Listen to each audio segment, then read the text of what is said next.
Former U.S. Attorney. Governor, good to see you.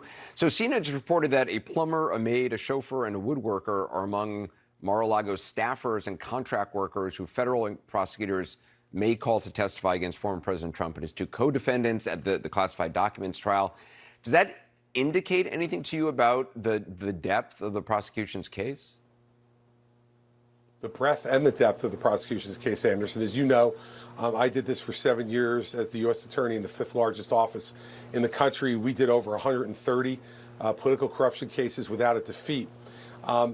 What you want to see in a witness list is a broad and deep witness list that can cover every potential contingency, every potential exit ramp that the defendant may have to try to justify his or her conduct that you believe, based upon your evidence, is criminal.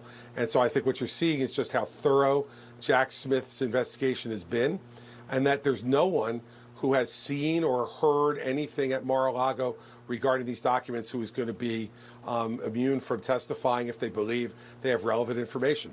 CNN is also reporting the prosecutors may call to testify people who were in the room. This exchange is more serious than it looks, because what Chris Christie is describing here is not just another political fight. He's talking about something much bigger, whether prosecutors already have enough people around Donald Trump ready to testify under oath. And if you listen closely, you can hear the real problem. This case is no longer just about documents sitting in boxes. According to prosecutors, it's becoming a story about witnesses, staff members, recordings, and people inside Trump's own circle who may confirm what happened behind closed doors. That's why this matters. Notice what Christie focuses on first. Not politics, not polls, witnesses, and not just high-level officials either. He's talking about workers at Mar-a-Lago, a plumber, a maid, a chauffeur, contractors, everyday people. That changes the entire picture. Because when investigators start building a case using people who physically saw things, moved things, heard conversations, or were present during key moments, prosecutors are trying to close every possible escape route. Basically, what Christie is saying is this: the investigation may already be far deeper than the public realizes. According to court filings and federal prosecutors, the classified documents case involves allegations that sensitive government material was kept at Mar-a-Lago after Trump left office, and that there were attempts to resist or delay government recovery efforts. Prosecutors also reference surveillance footage and discussions about documents in their filings. Now, here's where this gets more concerning. Christie specifically mentions witnesses tied to the alleged Iran document discussion at Trump's New Jersey golf club. That matters because prosecutors reportedly obtained audio where Trump discusses holding a document he says remained classified. So the issue becomes simple. If people in that room testify that they personally saw documents being shown around, that becomes direct eyewitness evidence. And in court, eyewitness testimony combined with recordings can become extremely difficult to challenge. This is where the investigation stops looking abstract and starts looking personal. Because juries usually understand one thing very clearly: regular people describing what they saw with their own eyes. And this connects to something bigger people are missing. For years, Trump has framed many investigations as politically motivated attacks. But Christie is pointing to a different danger entirely: testimony from Republicans, former allies, employees, and insiders. That's a completely different situation. Tuesday, but there's going to be testimony coming out all through that period of time that's going to be extraordinarily damning of the president. My guess is my first witness would be Mark Meadows.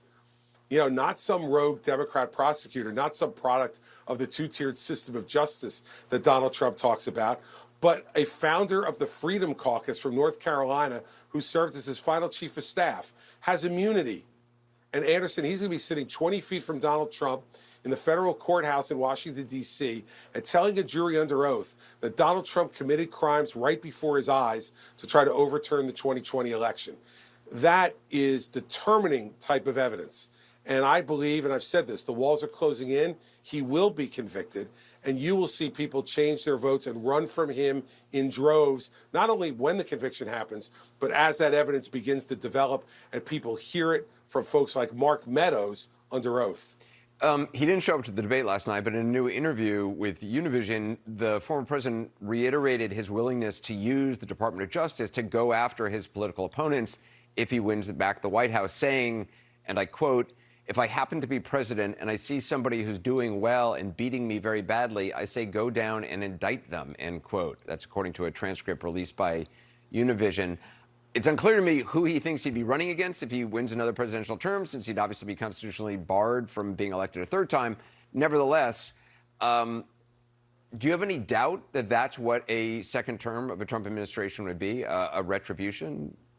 4 years of retribution? No, I mean, he has said, I will be your retribution. And think about how different, for all the folks out there who are undecided about what to do with this election, think about how different Donald Trump is in 2023 than he was in 2016. In 2016 at the convention, he said, I am your voice. Now he's saying, I am your retribution. This is outrageous. And think about it. You had good folks like Bill Barr who were keeping him on the rails and stopping him from doing stuff like this at the Justice Department. Nobody as good and decent and honest as Bill Barr is going to agree to be Donald Trump's attorney general if he ever became president again. That's another thing voters have to think about. The fact is that 40 of his 44 cabinet level officials have said not only wouldn't they work for him again, they wouldn't support him to be president at all again. I mean, this is incredibly damning from people who worked with him every day as president, Anderson. Yeah. And so, at the end of the day, you will see him try to do things like that. And it's only going to be the country that can stop him. When we have to stop him is right now. This second part may actually be the most revealing section of the entire interview.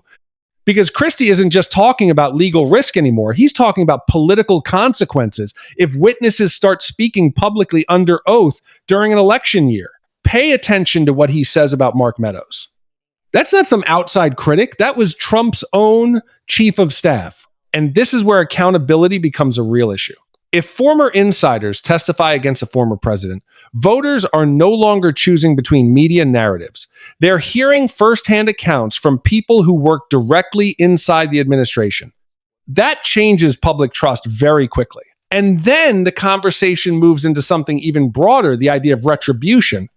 This is important because Christie is arguing that Trump's language has changed over time. In simple terms, he's saying Trump is no longer presenting himself as just a political outsider. He's openly talking about using government power against opponents. Whether people agree or disagree politically, that raises serious questions. Because the Justice Department is supposed to operate independently, if Americans start believing prosecutions depend on who holds power, trust in institutions starts collapsing. And that's the bigger story underneath this entire exchange. Not just one case, not just one election, but whether the public still believes the system works fairly for everyone.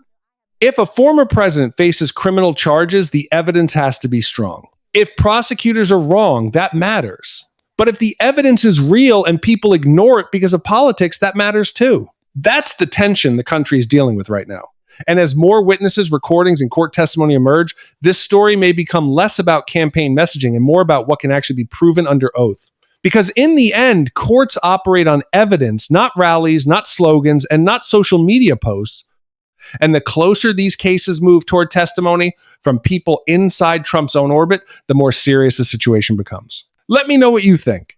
Do you believe witness testimony from former insiders changes how voters see these cases? Or do you think the investigations are still politically driven? And subscribe for more investigative breakdowns like this.